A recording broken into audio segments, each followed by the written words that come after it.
क्या आपको भी हैवी साइज़ के प्लाजो या पैंट बनाने में प्रॉब्लम आती है? अच्छे तरीके से मेजरमेंट नहीं ले पाते या फिर आसन में खिंचाव आता है, कभी आसन बड़ा हो जाता है, कभी छोटा, या कभी कभी जो प्लाजो या पैंट है बीच की साइड से ऊपर की तरफ चढ़ता है।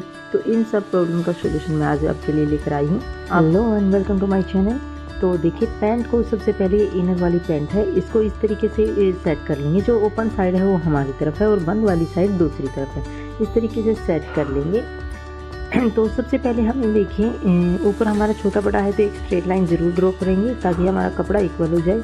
इंची टेप को इस तरीके से 1 इंच ऊपर की तरफ रखेंगे और जितनी भी हमारी लेंथ होगी पैंट की या प्लाजो की, इतने पर हम एक निशान लगा देंगे। तो 36.5 इंच इस पैंट की लंबाई है, उतने पे निशान लगाएंगे और जितना हमें फोल्ड करना है उतने पर भी हम एक निशान लगा देंगे। तो 2 इंच ही हम एक्स्ट्रा लेते हैं फोल्ड के लिए। 2 स्ट्रेट लाइन हमने ड्रॉ कर दी। अब सबसे पहले देखिए हमें क्या करना है, हिप का 4th पार्ट करेंगे। यहाँ पर 53 हिप है तो उसका हमें 4th पार्ट करना है, तो उतने पर हम ये निशान लगाएंगे। सबसे ज़्यादा मेन प्रॉब्लम आती है आसन का निशान लगाने के लिए। तो आसन का निशान जितने हमारे हिप का 4th पार्ट था उतना ही हम रेडी रखेंगे आगे वाला। यहाँ पर देखिए मैंने 1 इंच माइनस किया है। यहाँ पर 12 इंच का मैंने आसन लिया था, 13.25 इंच हमारा हिप का 4th पार्ट था, लेकिन 1.25 इंच की जो हम पट्टी लगाएंगे उसमें हमारा ये कवर अप हो जाएगा। तो ये टोटल हमारा 13.25 इंच बनेगा फ्रंट वाला आसन। तो यहाँ पर देखिए मैं 12 इंच ले रही हूँ, तो 12 इंच पर हमने निशान लगाया है। जितना हमारा ये ऊपर की तरफ से हमारा ये है, सेम उससे 1 इंच हमें एक्स्ट्रा लेना है। अगर 13.25 इंच है तो 14.25 इंच हम नीचे की तरफ लेंगे। तो ये सब में लेना है, कोई हैवी साइज हो या नॉर्मल साइज़, सब में लेना है 1 इंच एक्स्ट्रा, क्योंकि ऊपर हमारी कमर पतली होती है, नीचे थाई वगैरह होती है, तो ये थोड़ा टाइट होने की संभावना रहती है। तो इस वजह से हम 1 इंच एक्स्ट्रा लेते हैं, जिससे हमारी प्रॉपर फिटिंग भी आए और वो लूज फिट एकदम रहे, कंफर्टेबल रहे पहनने में। तो 1 इंच हमारे यहाँ से इस तरीके से लाइन पहले ड्रॉ करेंगे।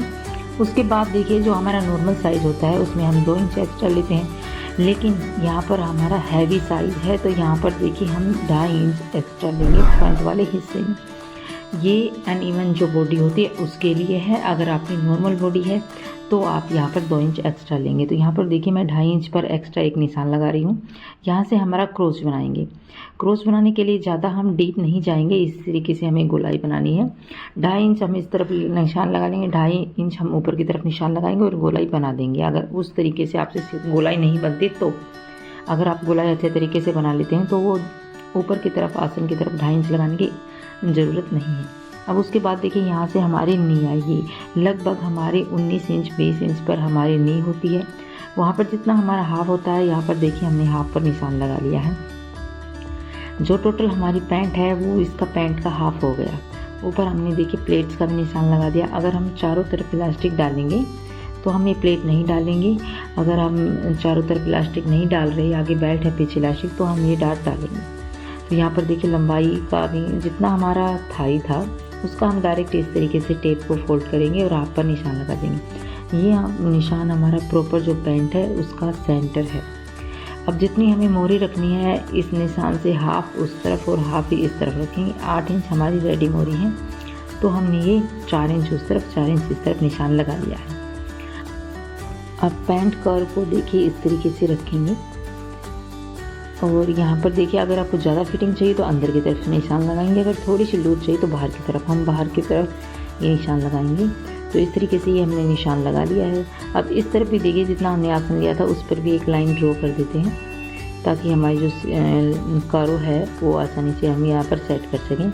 नीचे हमें 8 इंच पर लगाना है स्केल को और ऊपर इस तरीके से रखेंगे। जो कॉर्नर बना है इसको हम देखिए इस तरीके से माइनस कर देंगे ताकि जो हमारी साइड से कॉर्नर ना निकले। तो इस तरीके से ये देखिए हमारी पैंट के फ्रंट के हिस्से की मार्किंग हो गई है। अब इसके बाद देखिए हमें फ्रंट वाला जो हिस्सा है सेम हमने आगे की तरफ बैक वाले के ऊपर रख लिया है। सेम हमने वो दूसरी तरफ वाला कट कर लिया, इस तरफ का कट नहीं करेंगे ताकि हमें यहाँ पर अब सेट कर रहे हैं उसमें प्रॉब्लम नहीं आ रही। सेम हमें बराबर रख लेना है।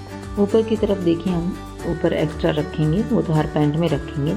जो क्रोच हमारा है उससे हम 1/2 इंच नीचे निशान लगाएंगे, क्योंकि जब हमारा एक हिस्सा बड़ा होता है आगे वाला छोटा, तो जब हम ज्वाइंट करते हैं तो बड़ा छोटा निकलता है। तो इस वजह से हम इसे पहले ही माइनस कर देते हैं, तो ये प्रॉब्लम नहीं आती। बार बार हमें काट छाट करने की ज़रूरत नहीं पड़ती। अब यहाँ पे देखिए मैंने 2.5 इंच एक्स्ट्रा लिया था, तो बैक वाले भी हम 2.5 इंच एक्स्ट्रा लेंगे और यहाँ जो फ्रंट वाला क्रोच है हमारा, इससे हम स्ट्रेट लाइन ड्रॉ करेंगे और यहाँ हम नीचे की तरफ क्रोच बना देंगे और ऊपर हम यहाँ पर 2.5 इंच एक्स्ट्रा लेंगे। तो यहाँ पर जो शेपर पट्टी है उससे हम यहाँ से देखिए लगाएंगे निशान और यहाँ कॉर्नर में मिला देंगे, तो ये हमारी गोलाई में शेप हो जाएगी। किसी भी साइड से हमें कॉर्नर नहीं बनानी है, गोलाई में ही शेप रखनी है। तो इस तरीके से हमने नीचे की तरफ 1 इंच एक्स्ट्रा लिया है और ऊपर हमारा 2.5 इंच एक्स्ट्रा है। तो स्केल को इस तरीके से सेट करेंगे और यहाँ पर भी हम लाइन ड्रॉ करते हैं। अब इसके बाद देखिए हम इसकी सिर्फ कटिंग कर देंगे और ये जो एक्स्ट्रा है इस साइड वाला भी, ये भी हम कट कर देंगे। अब अगर आप मेरे चैनल पर नए हैं तो चैनल को सब्सक्राइब करें और अगर आपको किसी भी चीज़ में कोई डाउट है तो आप कमेंट करके बता सकते हैं, हम आपके कमेंट के अकॉर्डिंग ज़रूर सॉल्यूशन करेंगे, चाहे वीडियो बनाकर करें चाहे कमेंट में आपको जवाब दें। तो अगर वीडियो आपको अच्छी लगे तो वीडियो को ज़रूर शेयर करें और मेरे चैनल पर बहुत सी वीडियोज़ अपलोड हैं, आप उन्हें देख कर भी अच्छे आउटफिट बना सकते हैं, किसी भी डाउट को क्लियर कर सकते हैं। तो यहाँ पर देखिए हमने क्रोच नहीं बनाया था, तो यहाँ पर हम क्रोच बना देते हैं और इसकी भी कटिंग कर देते हैं। तो ये हमारी पैंट की कटिंग हो गई है। कटिंग कंप्लीट होने के बाद अब इसकी हम स्टिचिंग करेंगे। तो स्टिचिंग इनर वाली पैंट के किस तरीके से करते हैं वो आपको अच्छे तरीके से समझ में आ जाएगी। सबसे पहले देखिए पैंट को हम जैसे हमने कटिंग की थी सेम हमने वैसे के वैसे सेट कर रखा है। अब हम डायरेक्ट क्या करेंगे, जैसे हमारी पैंट रखी है सेम वैसे ही हम इसके ऊपर स्टिच लगा देंगे। दोनों हमारे जो मेन फैब्रिक हैं वो नीचे हैं और जो इनर हैं वो ऊपर की तरफ हैं। सिर्फ हमने इसके ऊपर स्टिचिंग लगानी है और कुछ नहीं करना, ना हमने किसी कपड़े को इधर उधर करना है, सिर्फ हमें इसके ऊपर एक स्टिच लगा। इस तरीके से हम इसको बराबर कर लेंगे ताकि छोटा बड़ा हमारा ना निकले। अगर छोटा बड़ा निकलेगा तो हमारी जो पैंट की जो फिनिशिंग है और फिटिंग है उसमें चेंजेस आ सकते हैं। तो यहाँ पर देखिए हमारी उल्टी साइड है और जो बाहर की साइड उल्टी साइड है और अंदर हमारी सीधी साइड है। तो इस तरीके से ये सिलाई हमने लगा ली है। सेम इसी तरीके से हम ये फ्रंट वाले हिस्से पर भी सिलाई लगा लेंगे। दोनों पल्लों पर हम डबल स्टिच लगाएंगे और अब इसके बाद देखिए सेम हमें इसको इस तरीके से उठाना है, एक हिस्से को इनर को इस तरीके से। देखिए ये हमारा गुम हो गया है, दोनों इसी तरीके से गुम हमारे हो जाएंगे। तो इस तरीके से अब हम इसमें पॉकेट लगाएंगे। पॉकेट लगाने के लिए सबसे पहले देखिए पॉकेट को हमने स्टार्टिंग से रखा है और 2 इंच हमने ऊपर की तरफ रखा है, फिर 6 इंच पर निशान लगाया है और इस तरीके से हम इसके ऊपर सिलाई लगा देंगे और यहाँ पर हम छोटे छोटे कट लगा देंगे। कट लगाने के बाद देखिए हम इसको इस तरीके से पलटेंगे और जो हमारी ये मार्जिन होगा इस तरीके से वे इसको फैलाकर इसके ऊपर हम ये सिलाई लगा लेंगे। पॉकेट के ऊपर हमारी ये सिलाई आ रही है और जो हमारा मार्जिन है वो भी हमने पॉकेट की तरफ ही रखा है। इस तरीके से हमने ये सिलाई लगा दी है। अब इसको हम देखिए इस तरीके से पलट लेंगे।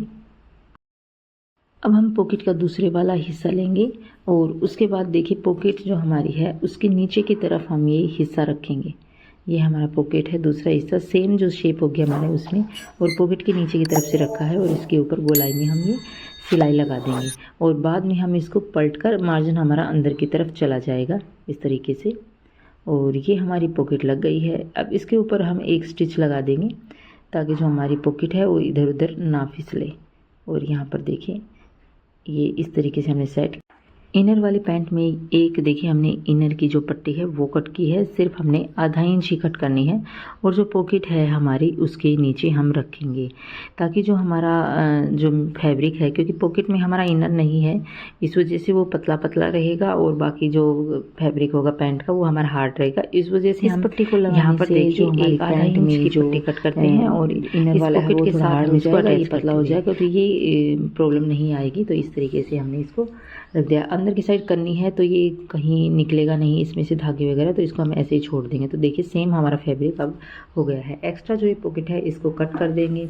अब सिंपली हमें सेम वैसे ही स्टिच करनी है पैंट को जैसे हम नॉर्मल बिना अस्तर वाली पैंट को स्टिच करते हैं। बस हमें इसके जो कॉर्नर है कट लगाए हैं इनको अच्छे तरीके से मिलाना है ताकि हमारे छोटे बड़े ना हो। अगर ये छोटे बड़े हो गए तो हमारी पूरे पैंट की फिटिंग है वो, तो कट को अच्छे तरीके से सेट करके हम पूरी पैंट को सील लेंगे। सेम चारों हिस्से हमें इसी तरीके से सील ले हैं। तो इस वीडियो में मैं सिर्फ इतना ही बताऊंगी, इसका फाइनल मैं लुक आपको दिखाऊंगी कि किस तरीके से कितना हैवी साइज़ था और किस तरीके से हमारी पैंट की फिटिंग आई है। ये बाकी पैंट तो अगर आपको स्टिच करनी देखनी है तो मैंने और वीडियोस अपलोड कर रखी हैं, उसमें प्रॉपर मैंने स्टिचिंग पर फोकस किया है, तो उस वीडियो को देखें तो आपको वो सिलनी आ जाएगी, सेम ही सिलेगी, सिर्फ पॉकेट तक का ही इसका अलग से मेजरमेंट था। तो सेम हम पैंट को सिल लेते हैं, हम आपको इसका फाइनल लुक दिखाते हैं। तो देखिए कितना हैवी साइज़ है हमारा, और जो सूट की जो ओवरऑल फिटिंग है वो भी एकदम परफेक्ट आई है और पैंट भी एकदम परफेक्ट आई है। कस्टमर हमारा बहुत ज़्यादा खुश हुआ, इन्होंने फर्स्ट टाइम हमसे सिलवाया था तो बहुत ही ज़्यादा खुश हो गया। बहुत हैवी साइज़ है, 53 हिप है इनकी, और पैंट को देखिए एकदम लूज़ भी नहीं है और फिट भी नहीं है, बैठने उठने में भी एकदम कंफर्टेबल है। तो फाइनली ये बहुत ज़्यादा खुश हुए हमसे, और अगर आपको वीडियो अच्छी लगे तो वीडियो को ज़रूर शेयर करें।